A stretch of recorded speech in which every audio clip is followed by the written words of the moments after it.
Namaskar. Dear students, today we will be discussing about how to bring a change in the organization and particularly why the organization wants to change. Today's slogan is change or disappear. Whether it is individual, whether it is a family or whether it is an organization, change is the only constant thing in this world, as they say. And if people are reluctant to change, if organizations are reluctant to change, they may not survive over a period of time. Because as the time passes, the environment in which we are living significantly changes. And then what we were doing earlier, the way in which we were doing those things earlier, the way in which we were thinking, the way in which we were addressing the problems, all this may not be true in the changed circumstances or changed environment. And therefore, whether it is an individual or whether it is an organization, as I said, change is the constant thing in this world. And so it is the leader of the organization who has to decide how my organization will change to adapt to the changing environment in which my organization is functioning. And so when we talk about organizational change, it's not only the infrastructure or the premises or the equipments they need to be changed, but it is mainly the people who have to change their knowledge base, who have to change their attitudes, who have to change their behavior pattern, and then only this outward changes in the infrastructure or equipments, may result in gaining something or sustaining for the organization. And so for any organization, changing with the times, adapting to the changing times or adapting to the changed environment is the biggest challenge. And every member of the organization faces this particular challenge because every member has to change. And so managing the organizational change becomes the biggest challenge for any management of any organization. Why we are studying this particular topic or this particular subject? The reason is, after studying this topic, you will understand why exactly the change is necessary, what will be the timing of the change, when the organization should change, and explain why people resist change. There is a normal human tendency that whenever there is a change, people oppose. People don't like the change. For example, in any organization, if the timing of the organization is changed, earlier the timing was, take for example, 11 to 6 or 11 to 7. And now the timing is changed to 9 to 5. People don't like the change, even the small change as we may call it. So people resist change, but it is necessary to handle this resistance, and the management will have to overcome this resistance so that people readily accept the change that is forthcoming. If people do not accept the change, then the change process may fail. And if the change process fails, the organization may not be able to sustain. And so this topic or learning of this topic will give you insight into all these areas. What is change? Why change is necessary? What is the change process? When the change should come? Why people resist change? And how to overcome change and make the change successful. These are the areas of concern for any organizational behavior expert. What is organizational change? It refers to any planned or unplanned transformation either in the structure of the organization, technology that is being used by the organization, or composition of the people, those who are working in the organization. For example, in our defense, earlier women were not recruited. Now women are recruited in the defense field. So the composition of the workforce is changing. Earlier the organizations were doing their work manually. Now they are doing all the work with the help of the technology. So technology changes. Earlier the organization had only one setup in one city. Now the organization has grown and now it has multiple setups in multiple cities. And so it becomes necessary to change the structure of the organization. This may be planned or unplanned. Organizations may not have any plan to recruit women, but the forces are such, external forces are such that they are forced to recruit the women. Or the organization is reluctant to introduce technology, but the external forces are such that they have to go for technology. So this may not be a planned change. It may be a forced change. If the organizations do not understand that if we do not readily and if we are not able to visualize that change is necessary, change is essential, forces will compel us to change. And therefore, any change refers to the planned or unplanned change or planned or unplanned transformation in an organization structure, technology or people.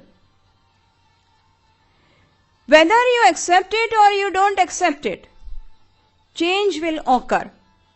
And there is no longer any choice whether you want to change or you don't want to change.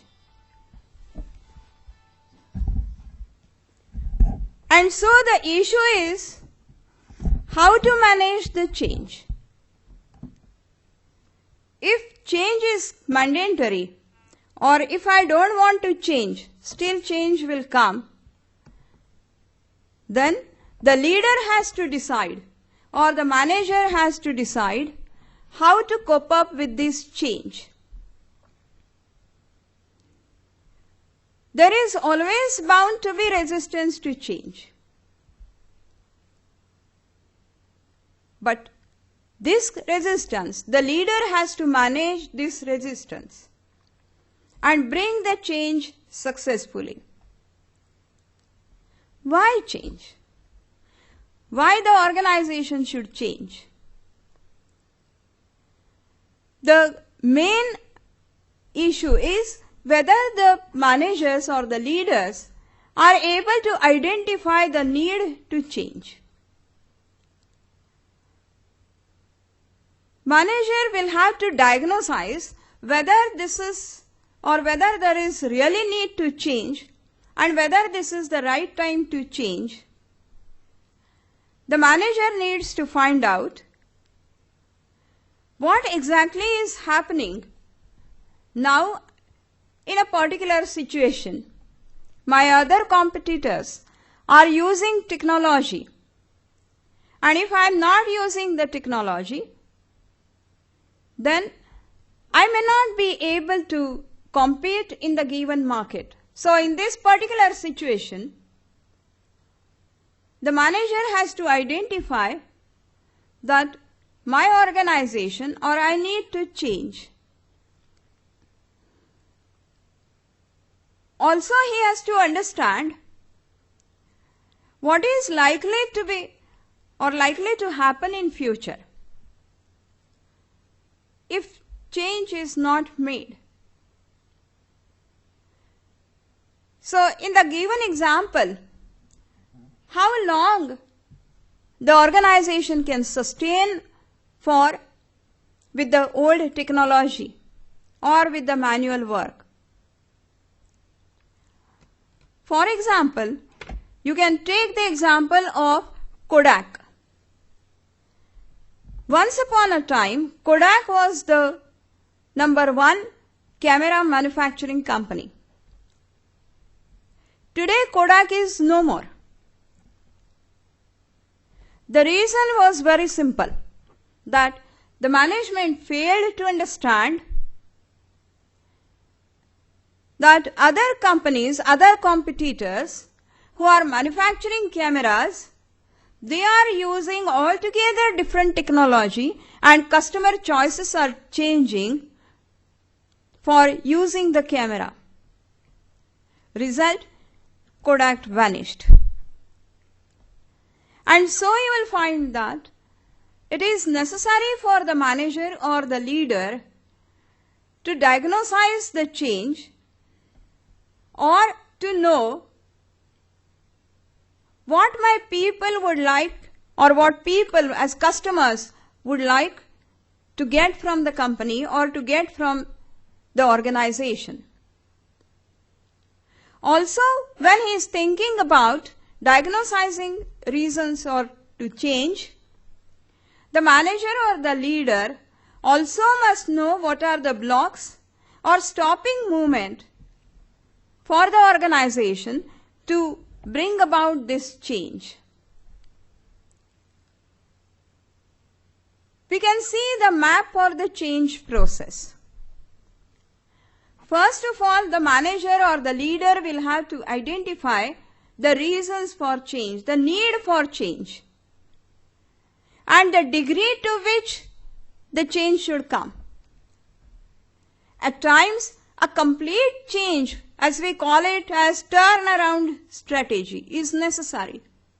So you change everything, the processes, the people, the structure, customer base, everything changes. Sometimes only part of it changes. And so what is the degree to which the change needs to be done? Once this is decided, then define the desired future state. So the manager or the leader will have to articulate, if I bring this change, what will be my future? And what is my present? And whether with this change, my present is going to change and my future will be as desired. And again he has to ask the question, if my future is going to change with this change process, then only I need to change. And so managing the transformation starts with trying to identify the need to change. Important thing here is a clear message is given, change or disappear. I have given you the example of Kodak. Disappeared because failed to change. Today, change has become a global phenomenon. every organization, even a small trader is changing. It's not only that big organizations are changing. Even a small scale entrepreneur or even a small trader is changing. And we can witness that change. So, change is inevitable, and therefore it is necessary for the managers to understand what that change exactly is needed and how I can bring that change in my organization. There can be first order change. First order change is the change that is continuous in nature and involves no major shift in the way in which the organization operates. So slowly you change the organization or you bring in changes in the processes, those are followed in the organization, and continuously this change takes place. So it's a continuous process. Second order changes are those changes which have radical changes. That is, major shifts are there from what the organization is doing today and what the organization will be doing tomorrow. So major changes are there in the organization. Today the organization is manufacturing X product. A major change that we abandon that X product and now we go to the Y product. A major change. Or the organization may be operating from a particular country, say India. Now the organization decides that we will close all our India operations and we will shift to China. Radical change. So there can be first order change which is continuous, slow, and slowly the processes change. And there are second order changes which are radical changes in the operations of the organization. Levin has applied his mind for organizational change and he has given the change process. He has identified 3 phases of change process. The first step or the first phase is unfreezing. Unfreezing at this stage, the organization starts preparing its members, that is individuals and the groups, to become ready for the change. So slowly the message is sent to the individuals or the group that up till now you were doing your manual work. Now you will be provided with the computers and you will have to work with your technology. And then one department is first taken as computerized, then another department, and slowly people are made ready to accept the change. This is the first phase. If people do not agree to this, then what? The individuals are not ready to agree to change. So either they are criticized so much that they will see that their old attitudes and their old behavior pattern is not acceptable, and then they are motivated to change. Or positively we can say that those who change, readily accept the change, rewards are linked with that changed behavior or changed performance, and those who are not willing to change, they are punished. The second phase is refreezing. This is the process by which the newly acquired behavior of the individual or of the group becomes an ongoing significant emotional relationship. So people are used to this change process then, and emotionally they are attached to the change process. Particularly the training programs can be given for this.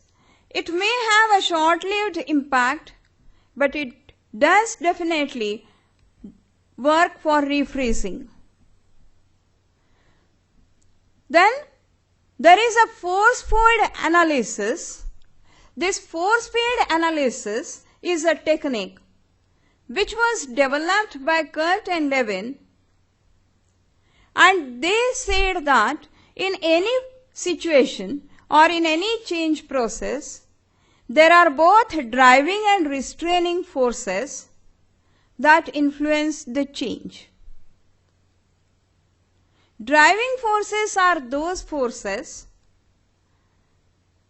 which are in a particular direction and they initiate the change and keep it going. So this is a positive force. It helps the change to bring or to come in smoothly and keep the change going. Then there are restraining forces, as the name suggests. They act in the reverse direction and they try to decrease the driving forces. For example, poor maintenance of equipments. On the one hand, people are motivated to change, but when they are handling the equipments, many a times the equipments fail to give or to work, then people get demotivated. Or hostility. Those who are ready to change, they are made victim or they are criticized. These are the restraining forces which bring the change process to standstill or even to negative. When the sum of driving forces equals to the sum of restraining forces, equilibrium is reached. And then the change process can take place. So, you can see in the graph, the current productivity will go up when the driving forces outweigh the restraining forces. And frequency in situations or managers are interested in driving forces for change. This will push the change process and this will set aside the restraining forces. How this force field analysis can be used to develop a change strategy?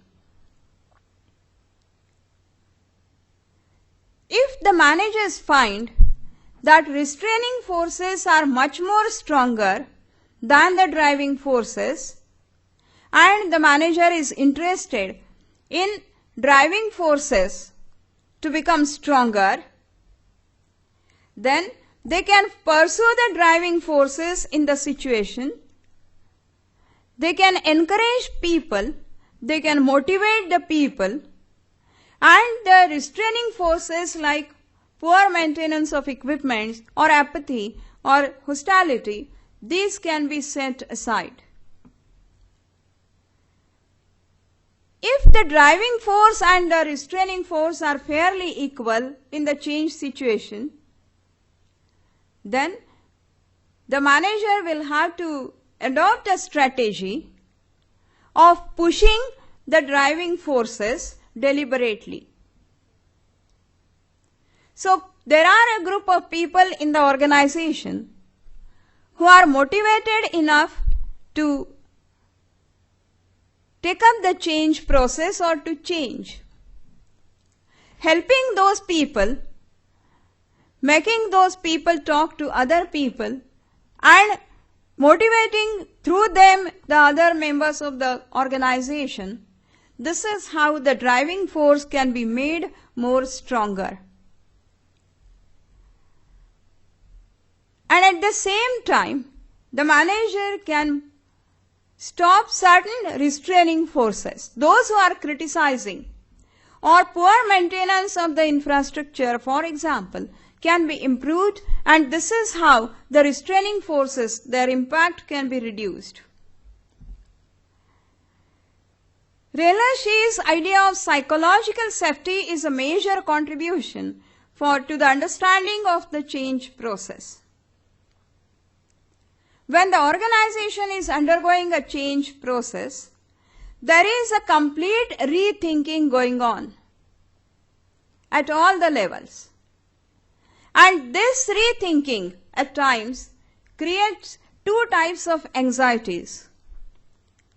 Anxiety 1 is associated with the inability of unwillingness to learn something new because it appears to be difficult. For example, when an organization decides to switch over to technology use for doing the work, people may be unwilling because for them it appears to be difficult to use the new technology because they are used to the manual work process.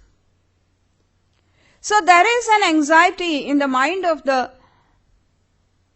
members of the organization that, okay, management is saying that we have to use the technology. Can I use it? I may not, it may be difficult for me to use the technology. And so I am unwilling to change.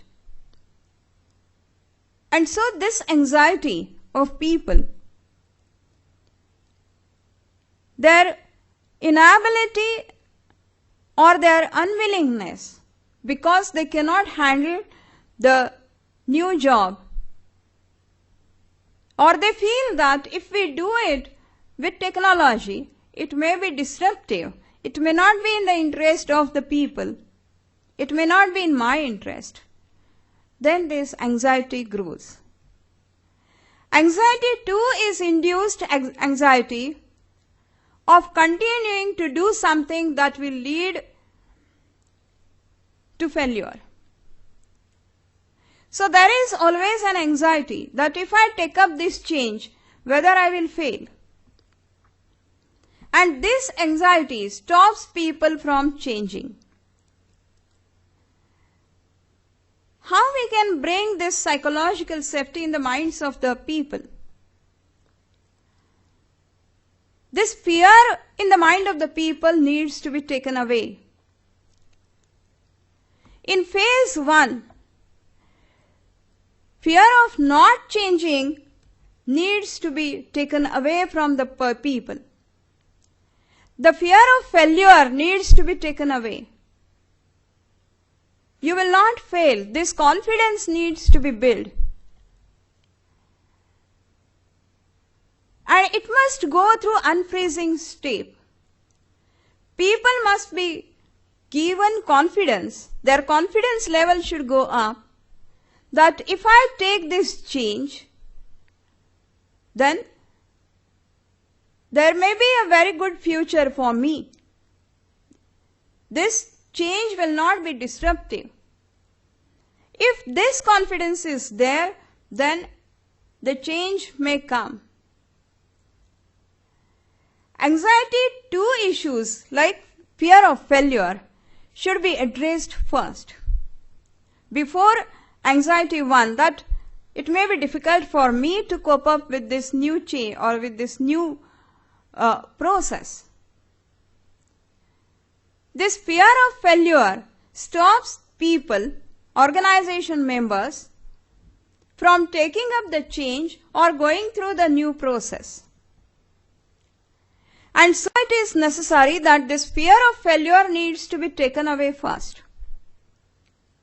And if people are not scared of failure, then they may be trying with the new process, with the new technology, with the new setup. or altogether with the new product or service. So, first order change needs to be brought where the main structure or where the main processes of the organization, they remain unchanged. So the system remains the same, only manual work is replaced by technical work or technology driven work. But the system remains the same. So people have that confidence that the system in which I was working, that is remaining the same. What I am changing right now is only from manual to technology. But in second order change, even the structure changes. So once people get acquainted with the first order change, then maybe the second order change where fundamental systems can be changed, where the structure changes. And then people are maybe ready and people are willing to take up this second order change. We can have a comparative analysis of first order change and second order change. In the first order change, there has to be adaptation. Whether people are ready or whether people are aware that they have to adapt to the changing environment around them, and then slowly they change, which is called as evolution. So, it is necessary for the people first to understand that they have to adapt to the changing circumstances or change environment, and slowly they change, which we call as evolution. In second order change, there is a radical change. Certain external environment forces or internal environment forces, they change so drastically that there is no time to give people to adapt to the new situation, and the manager or the leader has to bring in radical change. This we call as revolution. So all of a sudden, entire organization changes, its structure, technology, people, everything changes. And this changes because the external or internal environmental forces are such that there is no time that we will change over 5 years' time or over 5 years. There are various levels of change. The first level is knowledge change. This is the easiest way to make change. People are asked to hear from experts how organizations need to change, or people are given knowledge as to what is happening in the market or what is happening around them, and by exposing them to the knowledge, they are made to change. Second level change is attitudinal change. These are the emotional changes. And so, it takes little time for the person to change the attitude. How an organization was approaching earlier with the customers, and now how the organization should approach, or the employees of the organization should approach to the customers. This is the attitudinal, emotional change. And people may find it difficult to go through this kind of change. Individual behavior change. This is most difficult and time consuming than any other. Every individual in an organization when we talk about organizational change, it's not just the structure. Every individual has to undergo a change process. His behavior needs to change. And here is the major problem. People are reluctant. They resist the change. They are not ready to change their behavior.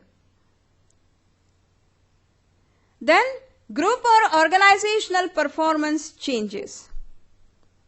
For example, in the banks, earlier, there were no targets given to the bank employees.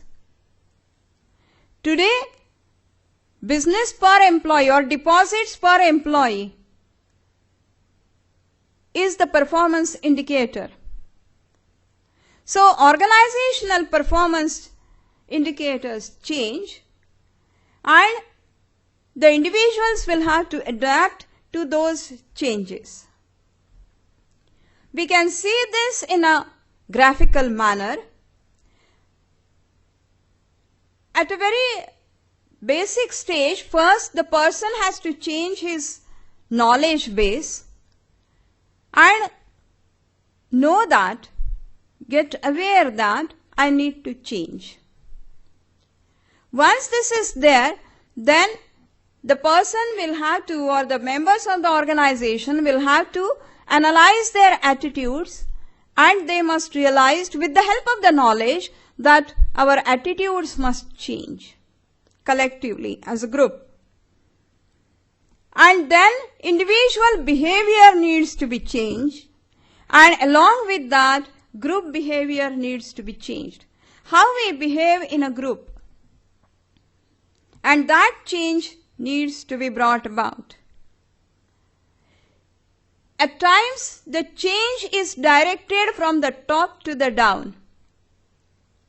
So the top management or the managers, they induce the change. They make people learn more. So learning organizations are first made. People are made knowledgeable.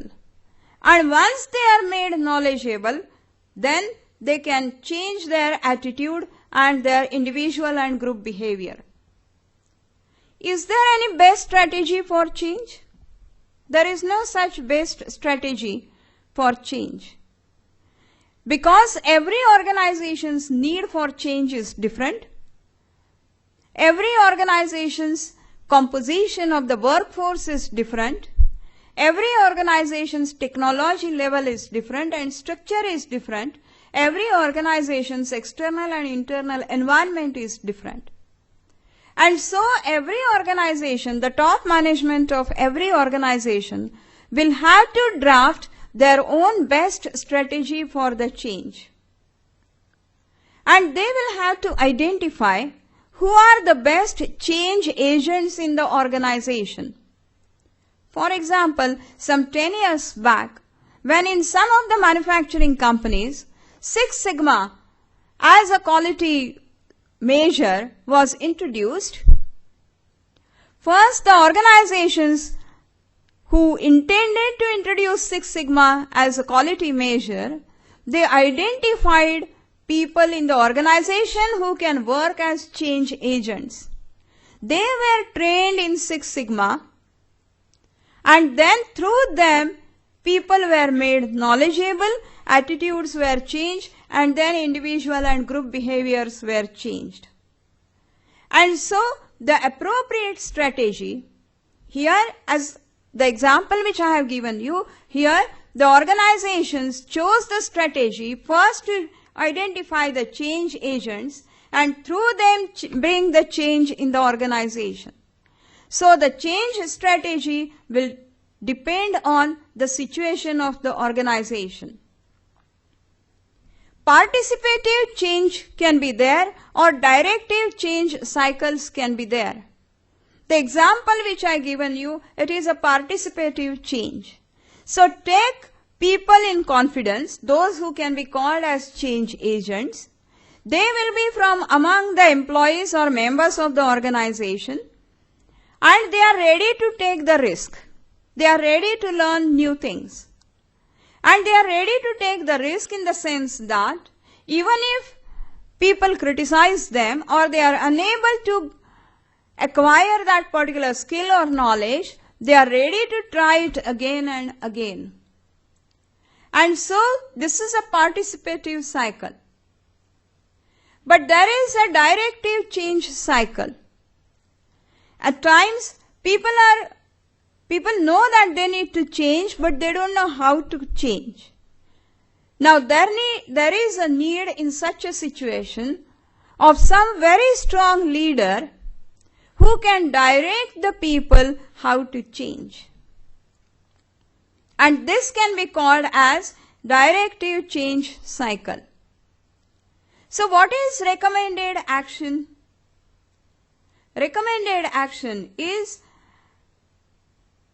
change is not possible overnight, and therefore interim goals can be set along with the path of a final goal.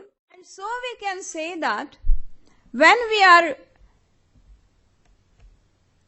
doing with the change process, there is always a resistance to change. Even we find this individually also. Even a small change, people are not ready to accept. And so the managers will have to anticipate what may be the reasons for the change, whether people don't have knowledge, therefore they don't want to change, whether people do not have or they are scared about failure, so they don't want to change, they feel insecure and so they don't want to change, or for the sake of resistance they are resisting.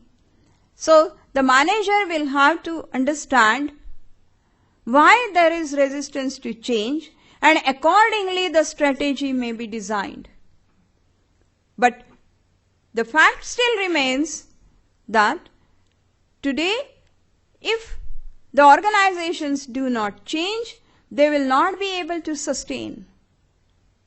And one example we have seen about Kodak company, but there can be n number of examples like this, wherein we can see that organizations have vanished because they failed to bring necessary change.